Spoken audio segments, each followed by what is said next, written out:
pastor Antônio Freire.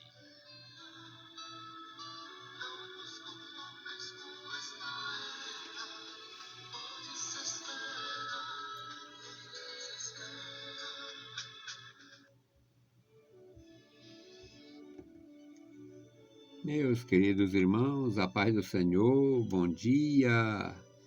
Estamos de volta com a meditação da Palavra de Deus, a possibilidade de aprender um pouquinho mais e a nossa maravilhosa oportunidade de iniciar o dia buscando a Deus, clamando ao Senhor, pedindo a sua graça.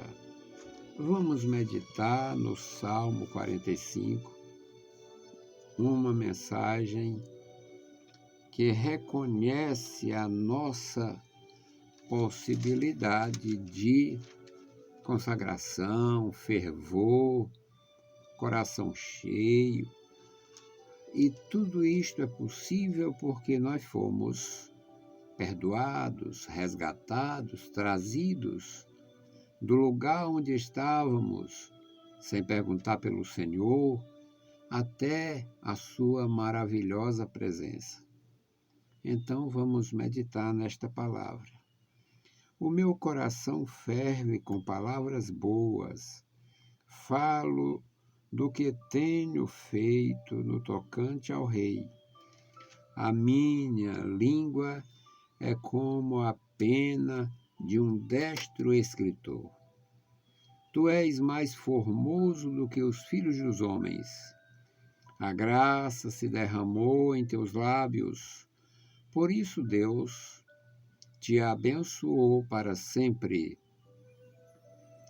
Cinge a tua espada à coxa, ó valente, com a tua glória e a tua majestade.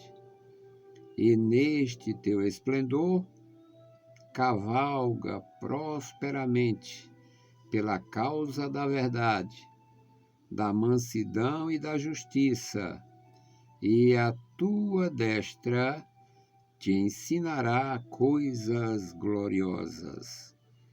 As tuas flechas são agudas no coração dos inimigos do rei, e por elas os povos caíram debaixo de ti. O teu trono, ó Deus, é eterno e perpétuo. O cetro do teu reino é um cetro de equidade. Tu amas a justiça e aborreces a impiedade. Por isso Deus, o teu Deus, te ungiu com óleo de alegria mais do que a teus companheiros. Louvado seja o nosso Senhor para sempre. Meus amados irmãos, os profetas de Deus, os poetas que, cheios da graça, elevaram a voz, pensando nas coisas de Deus, pensando na eternidade. Aqueles homens tinham uma graça, uma capacidade de pensar nas coisas invisíveis e descrever em temas poéticos. Terminologia, claro, uma terminologia real, falando de rei, reino, falando de súditos, falando de inimigos. Todos nós sabemos que todos os reis que reinaram neste mundo tiveram que fazer guerra, tiveram que defender a sua majestade, às vezes com grandes embates, e em muitos casos usando de violência. Muitos casos houve grandes injustiças, mas era uma espécie de necessidade para manter o reino, manter o trono, manter aquela identificação de governo, de poder, de autoridade. O salmista descreve um rei que é diferente. Primeiro, ele apresenta o seu poema como sendo algo que está no seu coração. É um conteúdo do seu coração. O meu coração ferve com palavras boas. Falo do que tenho feito no que diz respeito ao rei. E desta natureza, fazendo, compondo, citando poemas, a minha língua se torna como a pena de um destro escritor. A minha poesia, sem registro, é como se fosse um documento real. Isto é muito profundo. No versículo 2, ele vai falar da grandeza do rei. Tu és mais formoso do que os filhos dos homens.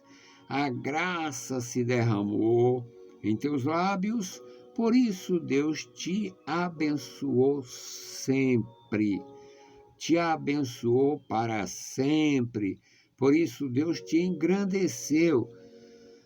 É uma forma do poeta engrandecer o Senhor e o seu ungido.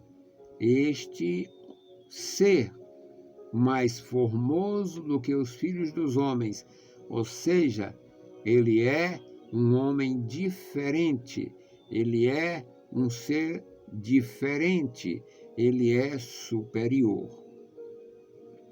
Mas, como se trata de um rei, no versículo 3 diz, cinja a tua espada à coxa, ou seja, prepara-te para a luta, tu vai lutar. Cinja a tua espada à coxa, ó valente, e com a tua glória e a tua majestade. Neste teu esplendor cavalga, já que mandou cingir a espada à coxa, que era um dos itens do cavaleiro, agora ele está falando sobre cavalgar com o esplendor da glória, da majestade deste ser poderoso descrito na sua poesia. E ele diz, cavalga neste teu resplendor prosperamente pela causa da verdade, da mansidão e da justiça. Meus queridos, o nosso Deus, na sua bondade infinita, o nosso Deus, na sua eterna misericórdia e compaixão, ele levantou homens no passado, levantou homens e mulheres, mesmo naquela cultura onde se colocava em primazia o patriarca, o patriarcado, mulheres foram de uma forma brilhante usadas por Deus, tocadas pelo Senhor e grandes instrumentos de Deus. Então, não tem como negar que este salmo também seja um salmo messiânico. Este ser perfeito, mais ilustre, mais importante do que os filhos dos homens, aplica-se ao Messias, um salmo messiânico que, por sua vez, apontava para Cristo, que não era conhecido na época, claro. Jesus Cristo nasce 1000 anos depois deste salmo e preenche esses quesitos de fazer uma exposição da palavra a graça se derramando dos seus lábios. E por isso nós temos a consolação do Evangelho, o ensino perfeito de Jesus Cristo, as promessas solenes para a nossa vida material, terrena e eterna. Que Deus abençoe os nossos irmãos, que Deus guarde cada um, operando poderosamente nos nossos corações. Deus guarde as vossas vidas, meus irmãos. Bendito o Senhor. Pai amado, Pai santo, que estás nos céus, nós te louvamos, te exaltamos. Bendizemos a ti, Senhor, pela tua grandeza, pela tua graça, pela graça que se derrama de teus lábios, que é a tua palavra. E com esta bênção, com esta graça, Senhor, abençoa os meus irmãos, as crianças, a juventude, as senhoras, os senhores, os teus ministros. Abençoa, meu Senhor, toda a tua igreja, cada família na tua igreja, cada família convertida, cada família que tem uma parte convertida. Ó Senhor, abençoa os teus servos e nos dá graça, Senhor, para dar testemunho e fazer aqueles que estão em comunhão conosco, em harmonia conosco, em sintonia conosco, Senhor, que eles possam sentir também a tua graça, o teu perdão, o apelo do teu Santo Espírito. Deus misericordioso e bondoso, ouve dos céus as nossas petições. Nós pedimos em nome de Jesus. Meus queridos irmãos, a paz do Senhor e bom dia!